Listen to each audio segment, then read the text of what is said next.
Ayan. Hello! Hi! Magre-react kami sa commercial ng Jollibee. 20... Hindi ko alam kung ano year to. Davao siya. Davao del Sur.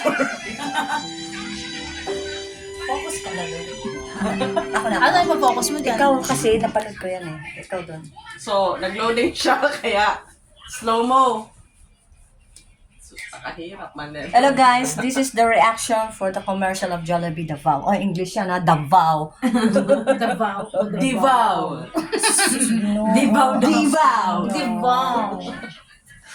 Loading siya. Loading po. Yan po ang mga reaction namin. 8:30 na, uwian na. Ayan na. Kuya, ang ganda niya.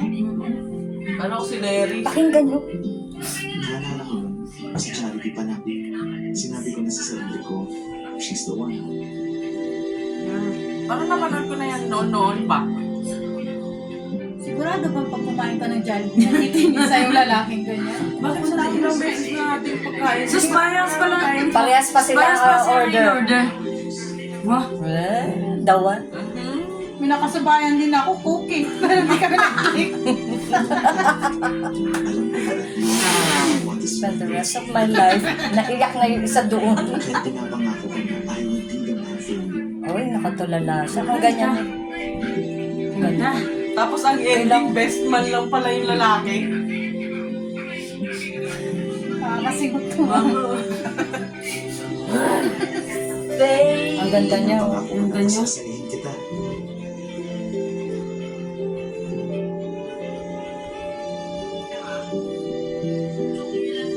Ay, oo. Parang napanood ko na to siya, guys.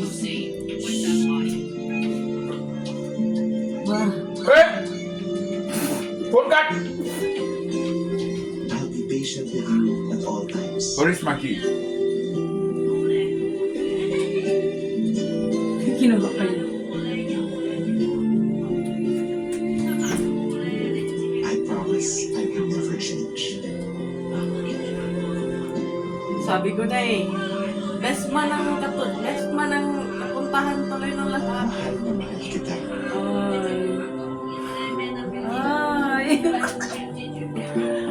Gusto ko, ikaw ang pinakamaligaya sa lahat. Sabi ko na, napanood ko na yan siya dati. Ang sakit! Kahit hindi naging tayo. Diyan ba yung pinagtagpo pero di tinadhana? So, kain pa kayo ng Jollibee. Thank you po! Ay, ang sakit ni. Promise me your best friend. Ay, Oh. best friend. Sabi sa'yo eh, napunta siya sa best Eh, friend. bakit kayo mag-best friend? Para sa mga patuloy na nagmahal na walang hinintay na kapalit. Jollibee pa more. Joy of love. True story yan. Ay, nasaktan na